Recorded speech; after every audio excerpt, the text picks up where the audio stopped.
लंका में महाबलशाली मेघनाद के साथ बड़ा ही भीषण युद्ध चला। अंततः मेघनाद मारा गया।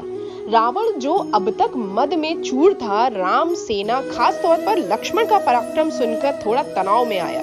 रावण को कुछ दुखी देखकर रावण की मां कैकसी ने उसके पाताल में बसे दो भाइयों अहिरावण और महिरावण की याद दिला दी।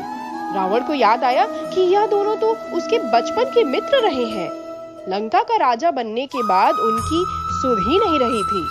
रावण यह भली प्रकार जानता था कि अहिरावण व महिरावण तंत्र मंत्र के महाज्ञाता हैं, जादू टोने के धनी और मां कामाक्षी के परम भक्त हैं। रावण ने उन्हें बुलावा भेजा और कहा कि वह अपने छल, बल, कौशल से श्री राम व लक्ष्मण का वध कर दे। यह बात दूतों के द्वारा विभीषण को पता लग गई। युद्ध में अहिरावण व महिरावण जैसे परम मायावी के शामिल होने से विभीषण चिंता में पड़ गए। विभीषण को लगा कि भगवान श्री राम और लक्ष्मण की सुरक्षा व्यवस्था और कड़ी करनी पड़ेगी।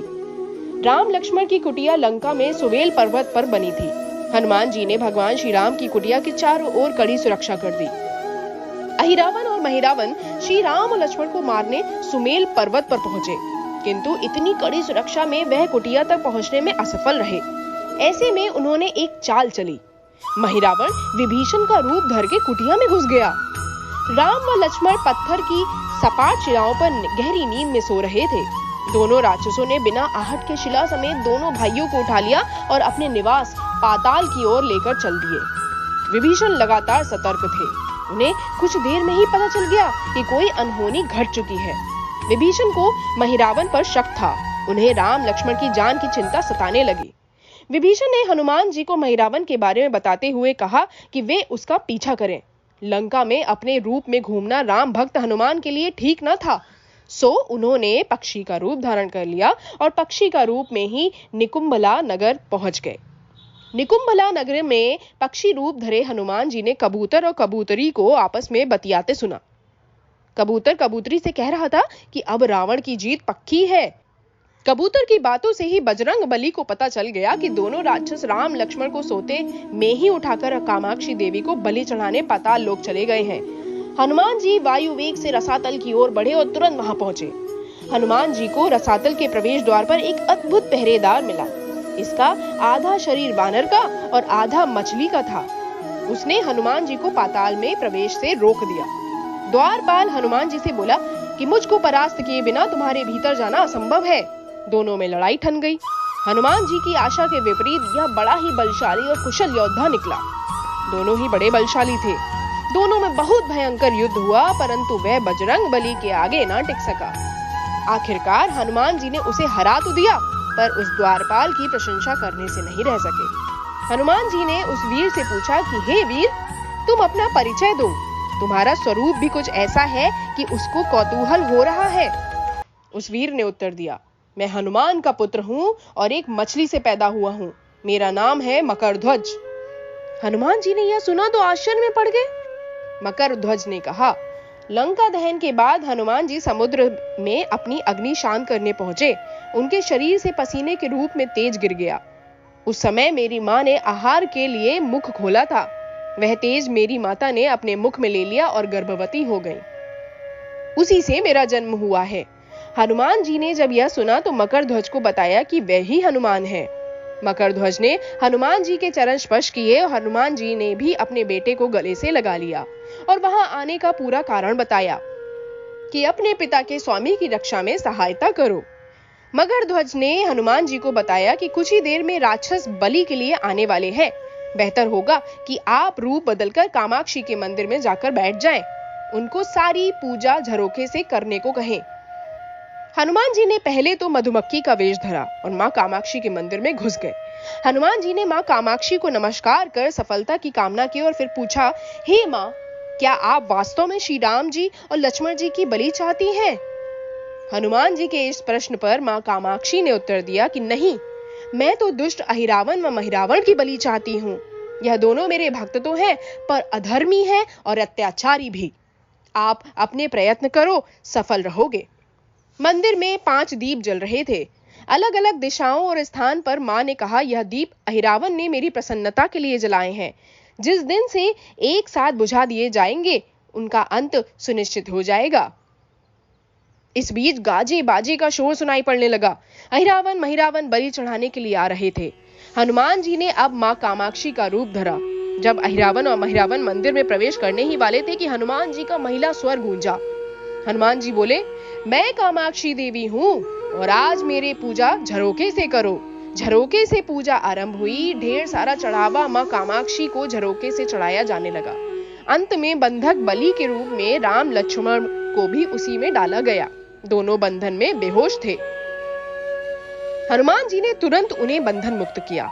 अब पाताल लोक से निकलने की बारी थी, पर उससे पहले मां कामाक्षी के सामने अहिरावन महिरावन की बलि देकर उनकी इच्छा पूरी करना और दोनों राक्षसों को उनके किए की सजा देना शेष था।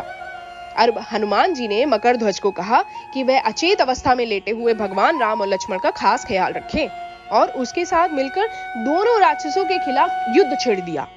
पर यह युद्ध आसान नहीं था। अहिरावन और महिरावन बड़ी मुश्किल से मरते तो फिर पांच के रूप में जिंदा हो जाते। इस विकट स्थिति से मकरध्वज ने बताया कि अहिरावन की एक पत्नी नाग कन्या है। अहिरावन उसे बलात् हर लाया है और वह उसे पसंद नहीं करती, पर मन मार के उसके साथ है। वही अहिरावन के राज जानती होगी। उससे उसकी मौत का उपाय पूछा जाए। आप उसके पास जाएं और सहायता मांगे। मकरध्वज ने राक्षसों को युद्ध में उलझाए रखा और उधर हनुमान अहिरावन की पत्नी के पास पहुंच गए। नाग कन्या से उन्होंने कहा कि यदि तुम अहिरावन के मृत्यु का भेद बता दो तो हम उसे मारकर तुम्हें उसके चंगुल से मुक्ति दिला देंगे। अहिरावन की पत्नी ने कहा, मेरा नाम चित्रसेना है। मैं भगवान विष्णु की भक्त हूँ। मेरे रूप पर अहिरावन मर मिटा और मेरे अपहरण कर यहाँ कैद किए हुए है, पर मैं उसे नहीं चाहती। लेकिन मैं अहिरावन का भेद तभी बताऊंगी जब मेरी इच्छा पूरी की जाए। हनुमान जी ने अहिरावन की पत्नी नाग कन्या चित्रसेना से पूछा कि आप अहिरावन की मृत्यु का रहस्य बताने के बदले में क्या चाहती हैं? आप मुझसे अपनी शर्त बताएं, मैं उसे जरूर मानूंगा। चित्रसेना ने कहा, दुर्भाग्य से अहिरावन जैसा असुर मुझे हर लाया। इससे मेरा जीवन खराब हो गया है। मैं अपने दुर्भाग्य को सौभाग्य में बदलना चाहती हूँ। आप अगर मेरा विवाह श्री राम से कराने का वचन दे दे तो मैं अहिरावन के वध का रहस्य बता दूंगी। हनुमान जी सोच में पड़ गए। भगवान श्री राम तो एक पत्नी निष्ठ है। अपनी धर्म पत्नी देवी सीता को मुक्त कराने के लिए असुरों से युद्ध कर रहे हैं। वह किसी और से विवाह की बात तो कभी नहीं स्वीकारेंगे। मैं कैसे वचन दे सकता हूँ? फिर सोचने लगे कि यदि समय पर उचित निर्णय ना लिया तो स्वामी के प्राण ही संकट में हैं। असमंजस की स्थिति में बेचैन हनुमान जी ने ऐसी राह निकाली कि सांप भी मर जाए और लाठी भी ना टूटे। हनुमान जी बोले, तुम्हारी शर्त स्वीकार है, पर हमारी भी एक शर्त है। यह विवाह तभी होगा जब तुम्हारे साथ भगवान राम जिस पलंग पर आसीन होंगे वह सही सलामत रहना चाहिए। अगर वह टूटा तो इसे अपशकुन मांग कर वचन से पीछे हट जाऊंगा। जब महाकाय अहिरावन के बैठने से पलंग नहीं टूटता तो भला श्री राम के बैठने से कैसे टूटेगा? यह सोचकर चित्रसेना तैयार हो गई। उसने अहिरावन समेत सभी राक्षसों के अंत का सारा भेद बता दिया। चित्रसेना ने कहा कि दोनों राक्षसों के बचपन की बात है। इन दोनों के कुछ शरारती राक्षस मित्रों ने कहीं से एक भ्रामरी को पकड़ लिया और मनोरंजन के लिए वे उसे भ्रामरी को बार बार कांटों से छेड़ रहे थे। भ्रामरी साधारण भ्रामरी तो थी नहीं, वह भी बहुत मायावी थी, किंतु किसी कारणवश वह पकड़ में आ गई थी। भ्रामरी की पीड़ा सुनकर अहिरावन और महिरावन को दया आ गई और अपने मित्रों से लड़कर उसे छुड़ा दिया। मायावी भ्रामरी का पति भी अपनी पत्नी की पीड़ा सुनकर आया था। अपनी पत्नी की मुक्ति से प्रसन्न होकर उस भौरे ने वचन दिया कि तुम्हारे उपकार का बदला हम सभी भ्रमर जाति मिलकर चुकाएंगे। ये भौरे अधिकतर अपने शयन कक्ष के पास रहते हैं। ये सब बड़ी संख्या में है। दोनों राक्षसों को जब भी मारने का प्रयास हुआ है और ये मरने को हो जाते हैं, तब भ्रमर उनके मुख में एक बूंद अमृत का डाल देते हैं। उस अमृत के कारण ये दोनों राक्षस मरकर भी जिंदा हो जाते हैं। इनके कई कई रूप उसी अमृत के कारण है। उन्हें जितनी बार फिर से जीवन दिया गया उनके उतने नए रूप बन गए हैं। इसलिए आपको पहले इन भंवरों को मारना होगा। हनुमान जी रहस्य जानकर लौटे। मकरध्वज ने अहिरावन को युद्ध में उलझा रखा था, तो हनुमान जी ने भंवरों का खात्मा शुरू किया। वे आखिर हनुमान जी के सामने कहां तक टिकते? जब सारे भ्रम खत्म हो गए और केवल एक बचा तो वह हनुमान जी के चरणों में लौट गया। उसने हनुमान जी से प्राण रक्षा की याचना कर दी। हनुमान जी पसीज गए। उन्होंने उसे क्षमा करते हुए एक काम सौंप दिया। हनुमान जी बोले, मैं तुम्हें प्राण देना चाहता हूं, पर इस शर्त पर कि तुम यहां से तुरंत चले जाओगे और अहिरावण की पत्नी के पलंग की पार्टी में घुसकर जल्दी से जल्दी उसे पूरी तरह खोखला बना दोगे। भंवरा तत्काल चित्रसेना के पलंग की पार्टी में घुसकर भंवरा तत्काल चित्रसेना के पलंग की पार्टी में घुसने के लिए प्रस्थान कर गया। इधर अहिरावण और महिरावण को अपने चमत्कार के लुप्त होने से बहुत ही अचरज हुआ और उन्हें मायावी युद्ध जारी रखा। ब्राह्मणों को हनुमान जी ने समाप्त तो कर दिया, फिर भी हनुमान जी और मकरध्वज के हाथों अहिरावण और महिरावण का अंत नहीं हो पा रहा था। यह देखकर हनुमान जी कुछ चिंतित हुए। फिर उन्हें कामाक्षी देवी का वचन याद आया। देवी ने बताया कि अहिरावण की सिद्धि है कि जब पांचों दीपक एक साथ बुझेंगे तभी वे नए नए रूप धारण करने में असमर्थ होंगे और उनका वध हो जाएगा। हनुमान जी ने तत्काल पंचमुखी रूप धारण किया। उत्तर दिशा में वह वराह मुख, दक्षिण दिशा में नरसिंह मुख, पश्चिम में गरुड़ मुख, आकाश की ओर हयग्रीव मुख एवं पूर्व दिशा में हनुमान का मुख। उसके बाद हनुमान जी ने अपने पांचों मुख द्वारा एक साथ पांचों दीपक को बुझा दिया। अब उनके बार पैदा होने और लंबे समय तक जिंदा रहने की सारी आशंकाएं समाप्त हो गई थीं। हनुमान जी और मकरध्वज के हाथों शीघ्र ही दोनों राक्षस मारे गए। इसके बाद उन्होंने श्री राम और श्री लक्ष्मण जी की मूर्छा दूर करने के उपाय करिए। दोनों भाई चेत में आ गए और चित्रसेना भी वहां आ गई थी। हनुमान जी ने कहा, प्रभु, अब आप अहिरावण और महिरावण के छल और बंधन से मुक्त हुए, पर इसके लिए हमें इस नाग कन्या की सहायता लेनी पड़ी थी।